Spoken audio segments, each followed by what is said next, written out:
कांग्रेस हमेशा अपने व्यक्तिगत स्वार्थ के लिए कानून, संविधान, व्यवस्था, किसी नियम को नहीं पालन करती है।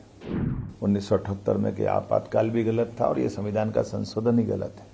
इससे बढ़कर क्या होगा? तो बेहतर होगा कांग्रेस अपनी आत्मा के अंदर टटोले और लोकतंत्र की भावनाओं को जाने। आपातकाल दिवस, काला धब्बा, गणतंत्र के ऊपर तमाचा, कांग्रेस ने आज ही के दिन 1975 में 25 और 26 की रात ये जो कलंक लगाया था, इंदिरा गांधी जी ने अपने चुनाव हारने के बाद कोर्ट के द्वारा दिए गए निर्णय के परिप्रेक्ष्य में, चूंकि कोर्ट ने उनके चुनाव का योग्य बताते हुए राजनारायण जी को विजयश्री देने का निर्णय सुनाया था।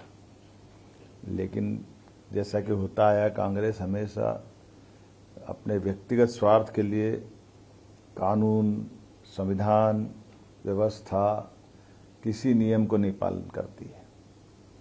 और अंबेडकर जी के लिए आज ग्वालियर में कांग्रेस के मित्र घड़ियाली आंसू बहा रहे हैं। वो बेहतर होगा कि उपवास में याद करें कि अंबेडकर जी को जीते जी उनने कितना त्रास दिया है। अंबेडकर जी को जीते जी जिस संविधान निर्माता ने संविधान बनाया, उसको उस निर्वाचन की प्रक्रिया से उस पार्लियामेंट में भी नहीं जाने देने का पाप अगर किसी के सिर पे है तो कांग्रेस के सिर पे है। कांग्रेस ने उनको एक भी चुनाव जीतने नहीं दिया।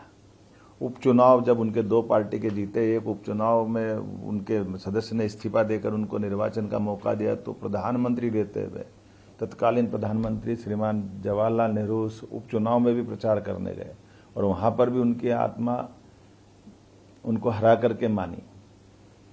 दुर्भाग्य के साथ कहना पड़ेगा, वो जीते जी उनको जितना कष्ट दिया, मरने के बाद भी, उनके शरीर छूटने के बाद, एक ऐसे महान अंबेडकर जी जिनने अपने जीवन के सभी पक्षों से समता आधारित समाज, संविधान, कितना योगदान दिया, लेकिन उनको देहावसान के बाद दिल्ली में उनके अंतिम संस्कार का भी मौका नहीं दिया है।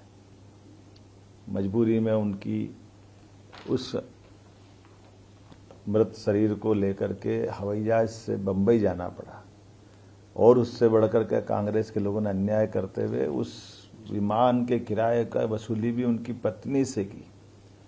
कल्पना कर सकते कि कांग्रेस कहां तक नीचे जा सकती है। जीते जी उनको काम नहीं करने देती है, जीते जी उनके कष्ट बढ़ाती है, हारने के मजबूर करती है, शरीर छूटने के बाद जलाने का मौका नहीं देती है।